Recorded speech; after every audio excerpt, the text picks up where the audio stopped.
Hello, Miriam at the Bureau with your national weather forecast for tomorrow, Friday the 30th of August.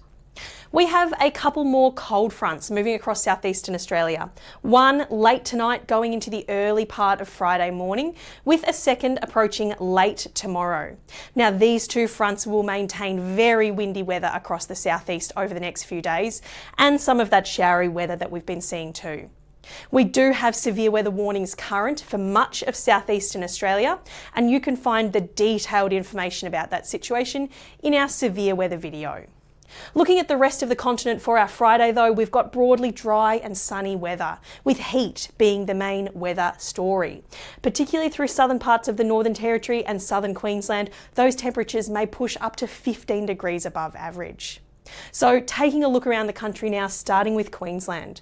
After a bit of a foggy start along the east coast, we've got dry and mostly sunny conditions across the state. Fire dangers picking up across that southern inland as some gusty winds start to develop.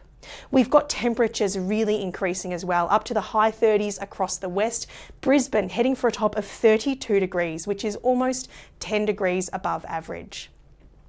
Down to New South Wales now, a windy start through the southeast, particularly about the central and southeast ranges, the Illawarra, parts of the south coast too, looking at a very blustery morning. A few showers as well associated with that cold front, but both the showers and the winds should start to ease back later in the day.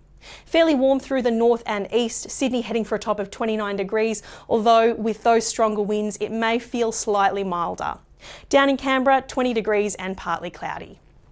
For Victoria now, wet and windy start to the day as that first front moves through, with showers tending patchier during the afternoon. We will see winds and rainfall increasing again later in the day as that second front approaches.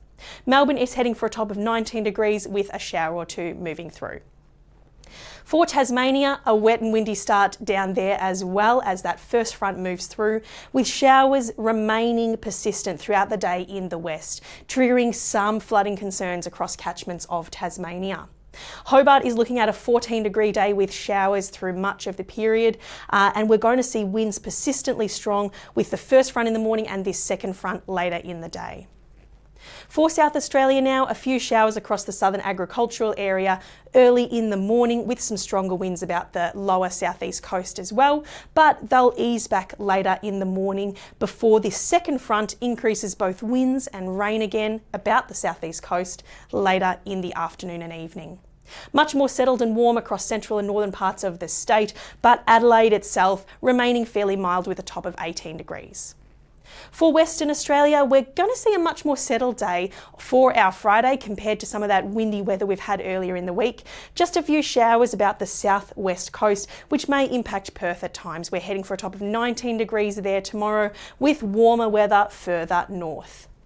Finally, for the Northern Territory, it will be a story of a hot day once again through central and southern parts of the Northern Territory in particular, but it will be a little bit milder across the top end. Hopefully we'll catch some of those sea breezes later in the day. Darwin is heading for a top of just 33 degrees. You can find the detailed forecast for your area via the Bureau's website and the BOM social media. We'll see you tomorrow. Have a good night.